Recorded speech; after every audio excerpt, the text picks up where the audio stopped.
Hi, nice to see you on Espo this Savvy once again. Let me start with, are you watching the Euros or not? If not, then you have missed out some great action over the last 3 weeks. Euro 2020 has been one of the best Euros in a very long time. It has seen some thrilling encounters, high scoring games and major upsets and shocks along the way. There has hardly been any snooze fest. Barring these two games, the tournament has already seen 135 goals, which was already a record with 3 matches remaining. 5 teams ranked in the top 17 lost out in the round of 16. Out of this, France and Portugal were ranked 2nd and 5th. Then we had world number 1 Belgium crash out in the quarters. Czech Republic at 40 was the lowest ranked team that made it to the quarters. However, they couldn't get past a resilient Denmark.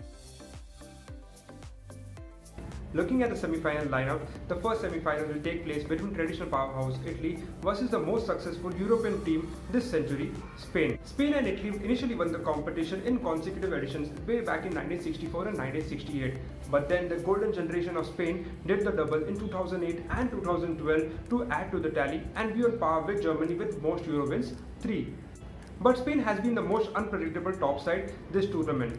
पहले 2 मैचों में 1 गोल मार के 1 गोल खा लिया, फिर उसके बाद 2 मैचों में 10 गोल दाग दिए. They have managed to score 12 goals in 5 matches, the same number of goals they scored in the 2008 and 2012 winning campaigns. Seems like a good omen for them. Coming to Italy, surely not many had kept this team in the top 5 to win this Euro, but they have been excellent in the back and contradicting their image, they have managed to score goals at will, especially the first 2 games where they managed to record identical 3-0 victories for the first time in a major competition. With skipper Chiellini back to take control of the defense, the Azuris look a very compact and a complete unit. This semi-final looks like a very tough matchup on paper as it involves the world number 6 and world number 7. दूसरा semi-final. This match will feature an informed underdog versus the pre-tournament favourites.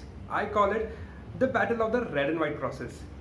Denmark suffered a colossal loss when Christian Eriksen collapsed on the field just few minutes before halftime in the opening fixture against Finland.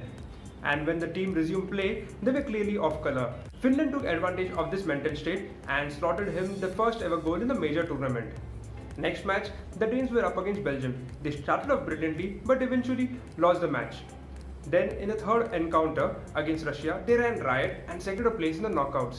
They repeated this 4-goal feat against a strong Welsh squad to make it to the quarters, and in the quarters, they brushed aside an inspired Czech to make it to the semis. The Danes will face the toughest challenge in the form of England. Southgate's boys may not have played the most attractive football in the group stages, but they have surely leveled up their performance in the knockouts. The team has made it so far on the basis of 3 major contributions. First, the coach's tactical plan. Second, a very robust defense. And third, the attacking partnership of Sterling and Kane. और जब से England ने Ukraine को 4-0 से धोया है, तब से उनके देश में इस कमिंग होम वाला गाना ही बज रहा है.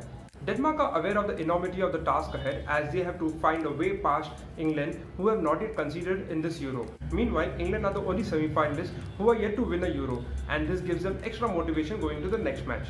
This is the wrap-up of the preview of the semis. What is your favourite moment of the tournament? My focus will now shift to the Olympics, so stay tuned for my Olympic previews in the coming days. Till then, let's all be sports savvy.